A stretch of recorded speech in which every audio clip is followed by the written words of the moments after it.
માતની જય, પરમ પૂજ્ય જય રામ મહારાજની જય।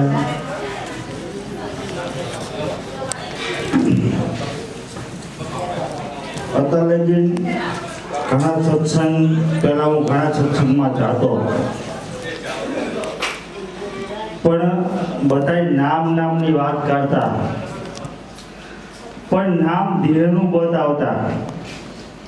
कोटिक नाम संसार में तासे मुक्ति ना होय, आदि नाम भूपते भोजे विल्ला कोई।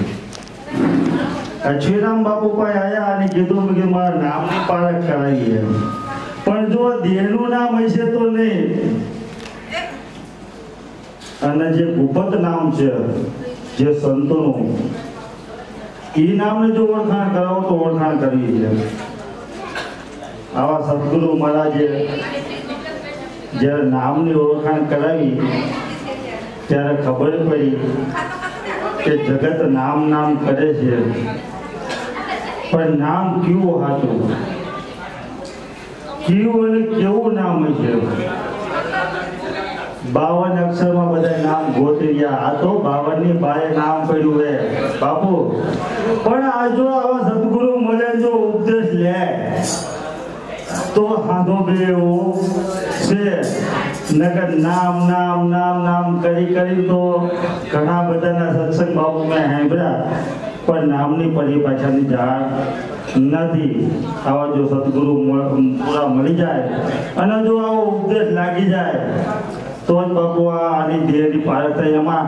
આમાં છે શું? બધા કહે છે કે આત્માની ઓળખાણ કરાવી, પરમાત્માની ઓળખ કરાવી, એટલે બાર બધા છે ને અંદર ચકાડા ભમણા બાપુ કર્યો, આ કુંડલીમાં જાઓ ને આ કુંડલીમાં જાઓ, આ કુંડલીમાં જાઓ, એલા દે કુંડલીમાં જાય કાંઈ નહીં બોલે બાપુ, તું તારા નિજ સ્વરૂપમાં જા, તારા નિજ સ્વરૂપમાં જા, તો તને આની ખબર પડે આત્મા એવું શું છે। પણ ચકાડા ભમણામાં જાય એમાં આત્માની ખબર પડે નહીં। પોતાના નિજ સ્વરૂપમાં જાજો સદગુરુ મળે તો કે, પણ ક્યારે જો સદગુરુના વચન રહ્યા પખવાડી વિપતું પડી પણ વણશો નહીં, એવા આવજો હરિભજનના પ્રમાણ। બોલો સદગુરુ મહારાજની જય। तुलसी बाबा 5 मिनट आओ वाला 5 मिनट आओ।